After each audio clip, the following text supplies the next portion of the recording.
প্রশাসনের আশ্বাসে কাজে ফিরেছেন খুলনার ট্যাঙ্ক লরি শ্রমিকরা। এতে ৩ দিন পর ডিপো থেকে তেল উত্তোলন ও ১৬ জেলায় সরবরাহ শুরু হয়েছে। ৩ দিন বন্ধ থাকার পর আবারও কর্মব্যস্ততা ফিরেছে খুলনার জ্বালানি তেলের ডিপোগুলোতে। বুধবার সকাল ৮টা থেকে শুরু হয় খুলনার খালিশপুরে পদ্মা, মেঘনা ও যমুনা অয়েল ডিপো থেকে তেল উত্তোলন।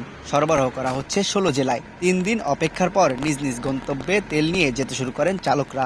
রবিবারের হাফ বেলা থেকে স্থগিত ছিল, ৩ দিন পরে লোড দিলাম আজকে। ৩ দিন বসেছিলাম, এই যে আর নেতাকর্মীরা লোড দিচ্ছে, আর লোড নিয়ে পাম্পে যাচ্ছে।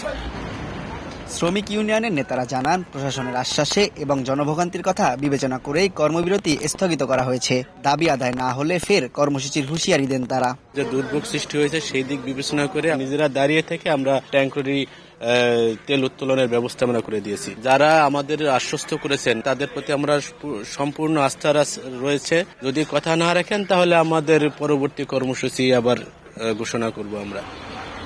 রোববার দুপুরে খুলনা বিভাগীয় ট্যাঙ্ক লরি শ্রমিক ইউনিয়নের সাধারণ সম্পাদক আলী আজিমকে গ্রেফতার করে পুলিশ। বিএনপির অফিস ভাঙচুরের মামলায় তাকে কারাগারে পাঠান আদালত। কর্মবিরতির কারণে জ্বালানি তেল শূন্য হয়ে পড়ে খুলনার অধিকাংশ পেট্রোল পাম্প। তানজিম আহমেদ, সময় সংবাদ, খুলনা।